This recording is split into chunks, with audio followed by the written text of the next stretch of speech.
Ədalət Partiyasının sədri Mütəllim Rəhimli ilə həmsöhbət olacaq. Salamlayıram sizi Mütəllim bəy. Salam, xoş gördük. Tamaşaçılarımızı da salamlayıram. Təşəkkürlər. Mütəllim bəy, görüşün detalları var. Qısa olaraq bir yenə tamaşaçılarımız üçün də keçmək istəyirəm, üzərindən keçmək istəyirəm. Rusiyadakı son görüşün detalları çatdırılıb, nəticələr daha doğrusu çatdırılıb məhz Ukrayna tərəfə.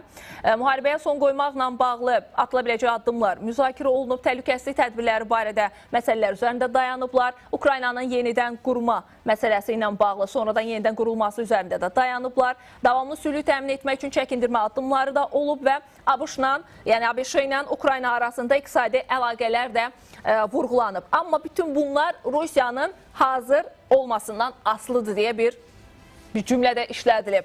Yəni biz yenə görürük ki, hər şey Rusiyadan asılıdır. Əslində bu sülh danışıqları tərəflərin bütün şərtlərini yerinə yetirilməsinə hesablanır.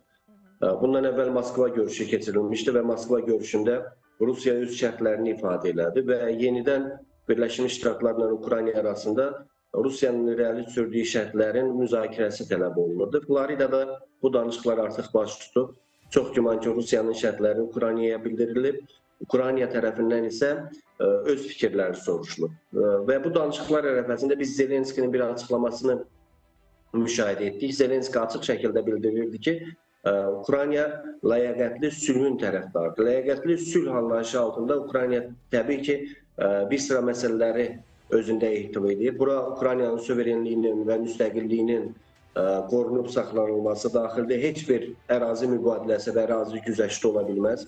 İkinci bir tərəfdən Ukraynanın NATO-ya inteqrasiyası və sülh müqaviləsinin imzalanmasından sonra Birləşmiş Ştatların və Avropa Birliyinin qarantiyasını Zelenski istəyir. Bununla bağlı Zelenskinin açıqlamaları çox böyükdür, amma vaxtımızın azlığından mən əsas nüansları qeyd elədim. Çox güman ki, Florida danışıqlarında Ukrayna nümayəndə heyəti məhz bu şərtləri Birləşmiş Ştatların danışıqları aparan qrupunun diqqətinə çatdırıb. Və müəyyən bir Rusiyanın irəli sürdüyü şərtlərdən geri çəkilmələr olub. Yəni danışıqlar haqqında verilən məlumatlar bunu deməyə bizə əsas verir.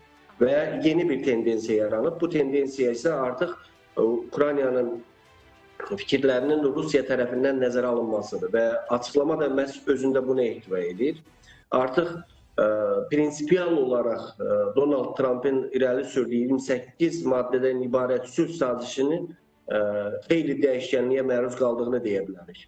Və bu dəyişkənlikdə təbii ki, Rusiyanın çox böyük üstünlükləri əldə etməsinə şərait yaradan Donetsk, Lugansk kimi bölgələrin Rusiyaya verilməsi, digər cəbhə bölgəsində olduğu kimi vəziyyətin saxlanılması, Krımın ümumiyyətlə müzakirə edilməməsi, Ukraynanın qoşunlarının yuxarı həddinin 600 minə həddində saxlanılması və sair məsələlər görsənir gündəmdən çıxarılmaqdadır. Ona görə də Birləşmiş Ştatlar tərəfi artıq yeni bir müzakirə sisteminə ehtiyac olduğunu və Ukrayna ilə Amerika Birləşmiş Ştatlarının nümayəndə heyəti arasında razılaşmaların bir daha Rusiya ilə müzakirə predmetinə çevrilməsinə ehtiyac olduğunu bildirirlər.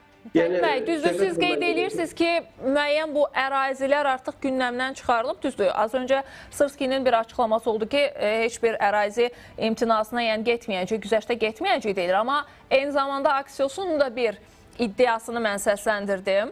Mənbələrə istinadən belə bir cümləni işlədir ki, Birləşmiş Ştatlar, yəni Vaşinqton ən həssas ərazilərdə belə kompromisə gedilə biləcəyini deyir. Yəni düşünmürsünüzmü ki, burada hansısa bir xəbər olmadan belə bir informasiyanı sızdırmaq imkanı mümkün deyil? Yəni onda gedəcəklərmi? Yəni Ukrayna bunu gedəcəkmi? Və maraqlısı odur ki, danışıqlar çox gizli aparılır. Yəni reaksiya gəlməsin deyə mi bu qədər saxlanılır və həqiqət payı ola bilərmi bu ərazi kompromisinin? Ərazi güzəştləri adı altında ən müxtəlif fikirlər yatır və bunun düzgün təsbit edilməsinə ehtiyac var. Ərazi güzəşti bir tərəfdən, məsələn, Rusiyanın istədiyi kimi 28 bəndlik planda üzə çıxmışdı. Donetsk və Luganskın birbaşa olaraq Rusiyanın ərazisi kimi tanınmasından söhbət gedirdi. Amma digər tərəfdən Ukraynanın suverenliyi məsələsi gündəmə gətirilirdi. İki daban-dabana zidd olan anlayışlardan istifadə edirdi. İndiki planda söhbət ondan getmir ki, Rusiyanın işğal etdiyi bütün ərazilərdən geri çəkilməsi sülh sazişinin bağlanması üçün əsas detal olsun. Məsələ bundadır ki, cəbhə xəttində mövcud situasiya saxlanılır. Yəni tərəflər olduğu yerdə qalırlar, atəşkəs elan olunur və bundan sonra itirilmiş ərazilərlə bağlı danışıqlar gedir. Mən danışıqlar prosesini izləyən bir şəxs kimi Krımın ümumiyyətlə müzakirə predmeti olduğunu düşünmürəm. Çünki Birləşmiş Donbasla bağlı məqam necə olacaq? Ola bilərmi ki, siz deyirsiniz ki, qətiyyən bu ərazi olmayacaq deyə, amma səhv etmirəmsə 2 gün, 3 gün bundan öncə də bir iddialar çıxdı ki, Donbasın müəyyən bir faiz göstəricisi, yəni faizlə böləcəklər. Həm Rusiya, həm də Ukrayna arasında. Yəni tamamilə hər iki tərəfə verilmək kimi bir ehtimal yoxdur. Bu məsələdən mi razılığa gələcəklər? Bugünkü görüşün əhəmiyyətindən də bir qədər danışaq. Bugün də planlaşdırılır.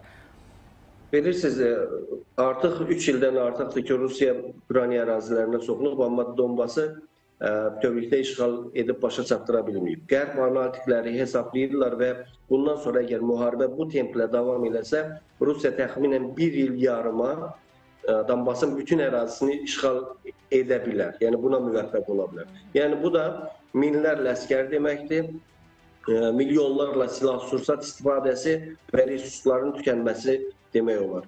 Rusiya isə danışıqlar predmetində Donbasın bütövlükdə hətta işğal olunmamış ərazilərinin belə ona verilməsini təklif edir. Bu, Rusiya tərəfindən mediaya sızdırılmış bu 28 bəndlik sülh sazişində də göstərildi. Amma danışıqlar predmetində çox güman ki, Rusiyaya əlavə olsun bir qarış belə ərazinin verilməsi müzakirə predmetinə çevrilmir. Sadəcə olaraq indiki cəbhə xəttində atəşkəsin saxlanılmasından söhbət gedə bilər. Ən yaxşı halda. Yəni Ukrayna buna razılaşa bilər. Ukraynanın üstünlüyü əgər qərb tərəfindən də müdafiə olunursa, yəni haqqı müdafiə olunursa, təbii ki, Rusiyanın müəyyən ərazilərdən geri çəkilməsi müzakirə predmetinə çevrilə bilər. Hətta biz gördük ki, Zaporojye ərazisində belə Rusiya qoşunlarının geri çəkilməsindən əvvəlki planda söhbət getmirdi. Sadəcə olaraq qoşunların mövcud yerlərində qalması məsələsi gündəmə gətirilirdi. Buna görə də biz ərazi güzəşti və ərazi mübadiləsi məsələsi deyərkən Rusiyanın işğal altında olan ərazilərdə mövcud vəziyyətin qorunub saxlanılması və sonraki ikinci mərhələdə danışıqların davam etdirilməsini söhbəti gedir və təbii ki, artıq burada bir məsələ də var. Yəqin ki, bunu kağız üzərində qərb vasitəçiləri, o cümlədən Rusiya da etiraf edəcək, Ukraynanın suverenliyi məsələsi. Amma bu, qeyd elədiyim kimi, kağız üzərindədir və bunun heç bir faktoloji əsası yox. Söhbət ondan gedir ki, Ukrayna öz ərazisinə bütövlükdə nəzarət edə bilmir və 20% təxminən ərazisi Rusiyanın nəzarətindədir. Burada bir məsələ də var, Mütəllim bəy, çox üzr istəyirəm, vaxtımız çox az qaldığı üçün istəyirəm hər bir detal ayrıca toxunaq. Makronun xəbərini də az öncə qeyd elədim, hansı ki, səs yazısı ilə bağlı Friedrich Merzlə onun da bir açıqlaması oldu ki, Birləşmiş Ştatlara etibar etməməliyik deyə, əksinə yəni Ukraynanı pis vəziyyətə sala bilər deyə. Bunu əgər təhlil etsək, həqiqətən belə bir şeyə gedərmi Birləşmiş Ştatlar? Yəni biz düz bunu çox müzakirə edirik ki, Ukraynadan sonra Rusiya və Avropa arasında növbəti bir münaqişə başlaya bilər. Ancaq ikinci bir variant da əslində diqqətimizi çəkir. Birləşmiş Ştatlar Avropa münaqişəsi başlaya bilərmi? Yəni Birləşmiş Ştatlar həqiqətən Ukraynaya xəyanət edərmi? Əslində mən sizə deyim ki, Birləşmiş Ştatlarla Avropa Birliyi arasında artıq bir siyasi müharibə başlayıb. Sadəcə olaraq bunu etiraf etmək lazımdır. NATO-nun daxilində böyük çatlar var. Birləşmiş Ştatlar Rusiya-Ukrayna müharibəsinə sadəcə olaraq öz milli maraqları prizmasından yanaşır. Avropanın burada heç bir marağı nəzərə alınmır. Və bunu da Avropanın aparıcı ölkələri görməkdədir. Birləşmiş Ştatlarda, xüsusilə də Trumpın siyasəti bundan ibarətdir ki, Trump bildirir ki, əgər Avropa öz təhlükəsizliyini təmin etmək niyyətindədirsə, buyursun özünün dövlət büdcəsindən hərbi xərclərini kifayət qədər artırsın. Birləşmiş Ştatlar o vəzifəni öhdəsinə götürmür ki, bundan sonra da Avropa Birliyinin təhlükəsizliyini təmin etsin. Amma Ukrayna müharibəsində Avropa Birliyi Ukraynanın özünün bufer zonası kimi görür. Ona görə də müharibənin məhz Ukrayna ərazisində aparılmasını bugün də təmin etməkdədir. Əgər Avropa Birliyi hesab edir ki, bu müharibə Ukrayna ərazisindən çıxarsa, Avropanın içərilərinə doğru yayılar. Amma bir şey ilə qəbul etmək lazımdır. Avropa Birliyi Ukrayna müharibəsindən baxmayaraq ki, bu müharibəyə Avropa Birliyi biz yaxın tarixi yadımıza salsaq, Birləşmiş Ştatların təkidi ilə qoşuldu. Və Avropa Birliyi demək olar ki, bu müharibəyə qoşulmaq istəmirdi. Amma indi müharibədən çıxmaq kimi bir şansı da yoxdur. Ona görə ki, Avropa Birliyinin maraqları müharibənin sonuçlarında nəzərə alınmır. Birləşmiş Ştatlar özünün iqtisadi və siyasi maraqlarını ön plana çəkir. İkinci yerdə Rusiyanın siyasi maraqları gəlir və sonda Ukraynanın, əgər belə demək mümkünsə, onun da az da olsa, demək olar ki, bu da minimum səviyyədədir, maraqlar gözlənilir. Ona görə də biz Avropa Birliyinin bugün müharibənin davam etdirilməsində maraqlı olduğunu görürük. Birləşmiş Ştatlar isə bu müharibəyə sərmayə qoymaq istəmir. Belə bir halda Avropa Birliyi özünün daxilində ictimai rəyin sərtləşməməsi və hakimiyyət əleyhinə yönəlməməsi üçün Rusiyanın gələcəkdə Avropaya müharibə elan edəcəyi, Avropa ilə birlik müharibəyə başlayacağıyla bağlı fikirlər formalaşdırmaqdadır. Amma mən deyə bilərəm ki, Rusiyanın artıq o gücdə deyil. Artıq 4 ilə yaxın davam edən müharibədə Rusiya kifayət qədər tükənib. Bu iqtisadi baxımdan da tükənib, hərbi potensial da kifayət qədər minimum enib və üstəlik də Avropaya müharibə Rusiyanın dünyada tamamilə təklənməsinə gətirib çıxara bilər. Dünyanın heç bir qüvvəsi Rusiyanı burada müdafiə etməyəcək. Ona görə ki, bu Rusiyanın əlinin daha da güclənməsi demək olardı.